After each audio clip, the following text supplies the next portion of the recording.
The average man is rejected far more often than he's accepted. And since women are the gateway to reproduction, they constitute nature itself. And nature itself tells most men, you should go home and stay under your bed. There's lots of experiments done about this. So for example, psychologists will have an undergraduate woman go out into the concourse and see how long it takes her to find someone who agrees to sleep with her. And that takes like, 2 seconds after she asks the first man. Mother Nature, the woman wears the face of Mother Nature. And the face is generally rejecting, especially to men who are low in the dominance hierarchy, by the way, which is one of the things that irritates guys like Elliot Rodgers, and one of the things that motivates their desire to take revenge. And that's a universal phenomena. So that's part of the reason that the feminine is nature, and why nature, by the way, is Mother Nature. It's like its diagnosis of your status is not good enough. The higher you are in the dominance hierarchy, the more resources you have at your disposal, and so the less upset you have to get when anything horrible happens. So if you're barely clinging to the bottom of the social structure, you can be sure that your brain is going to estimate any anomalous occurrence as a catastrophe, which is why people don't like being at the bottom of the dominance hierarchy, and it's also why people who are there die a lot sooner.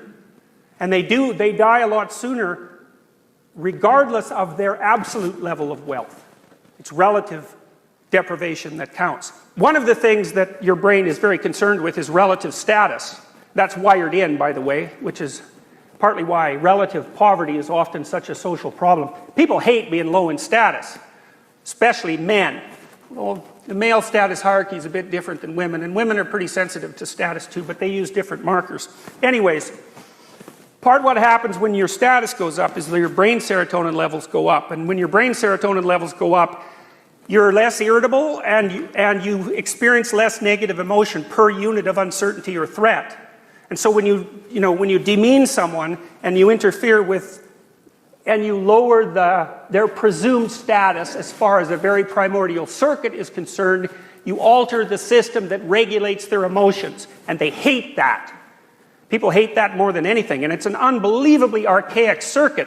You can kind of tell this because depressed people basically act like they're low status, and depressed people are depressed about everything. Now, it's not easy to be depressed about everything, right? And so the fact that that's the case means that what's ever gone astray has to be very primordial because it affects everything.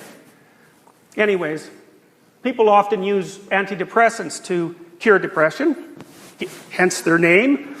And antidepressants decrease the rate at which serotonin is taken back up by the neurons that produce it. Well, 300 million years ago, crustaceans emerged. And crustaceans live in dominance hierarchies, even though they're not particularly social. And if one lobster fights with another and gets defeated, then he won't fight with another lobster even when he beat for 20 minutes. Unless you give him antidepressants. In which case he'll fight again right away. And the reason I'm telling you this is because the status structure that underlies your being, not just your brain, but your being, is so old you share it with crustaceans. So you mess with it at your peril. And then they flip it, and they get your random undergraduate guy to do the same thing. It's, well, you can imagine the consequences of that, since many of you men have lived through it. It's not learned, by no means. So anyways, you wander around inside one of these little frames, going from point A to point B all the time. And one of the annoying things about life, and this is sort of the Sisyphus story, is that as soon as you climb from point A to point B, and you get there, then there's another point A and another point B.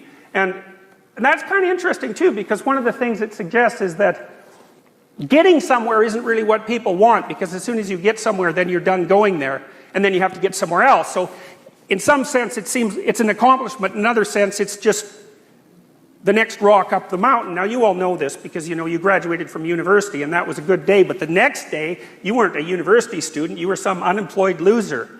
And that's that sets up a whole new set of problems, right? I mean, that's how the frame shifts. And when the frame shifts like that, then the value of everything shifts around it. So, it turns out that people are actually more interested in getting from point A to point B than they are in actually being at point B. And almost all of the positive emotion that you feel, which is related to dopaminergic circuitry, by the way, you experience in relationship to the pursuit of a valued goal rather than to the attainment of the goal. The attainment of the goal actually satisfies you, or more specifically, it satisfies that motivational circuit, but then the damn thing just shuts off and another one starts yelling at you. So it's like a perverse form of victory. So one answer to that that's universal in some sense is that you should establish a relationship with a transcendent value, because it never runs out of motivational power. And as soon as things fall apart, which they always do, you're in chaos, and as soon as you're in chaos, then your body defaults to emergency preparation and you're stressed, and if you're stressed long enough, then you die. And so you don't like that. Stress, when your body gets stressed, what happens is, because it doesn't really know what's going on, it prepares for everything. That's the generalized stress response. Cortisol production does that. Cortisol production is good, it wakes you up in the morning, but if it's chronic, you get old. Like, it's so general in its negative actions that the best way to conceptualize its detrimental long-term effect is that it accelerates aging. So it makes you more likely to have heart disease and cancer and depression and Alzheimer's and diabetes and obesity. That'll do. It's enough. Any of those are enough to kill you. There's a psychologist named Piaget. Some of you might know about him. Piaget was very interested in what happens to value structures and their hierarchical organization once they have to apply outside of the confines of a body. So here's a way of thinking about it. 2-year-olds basically hypothalamic. That's why they're so much fun. First they're happy, then they're sad, then they're hungry, then they're tired.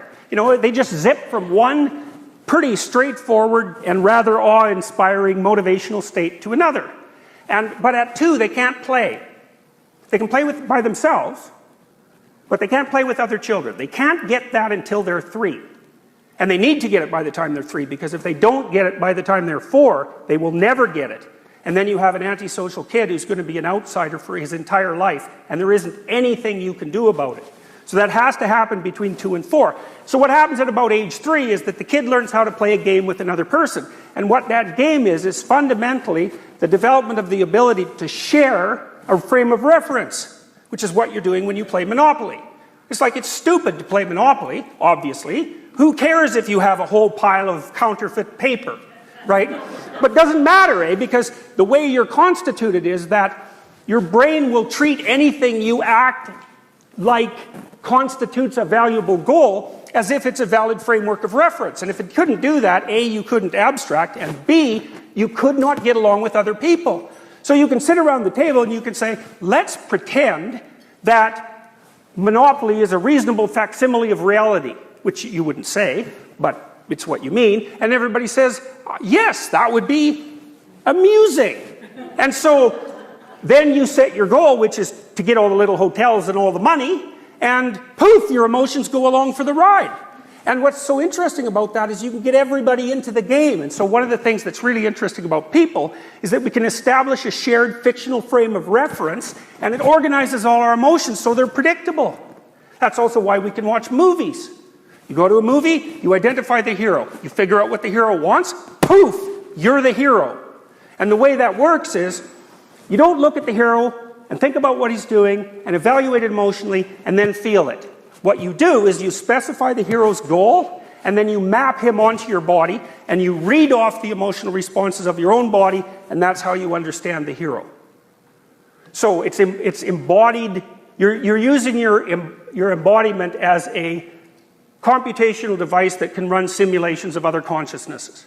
We have these shared frames of reference, like when we're playing Monopoly.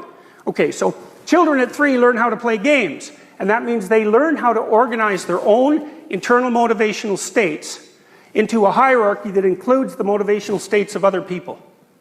And that means they can play. And that's what you guys do when you're out in the world. Like, we're playing a game right now. We all know the rules. That's why we can all sit in this room and play the game without fighting with each other.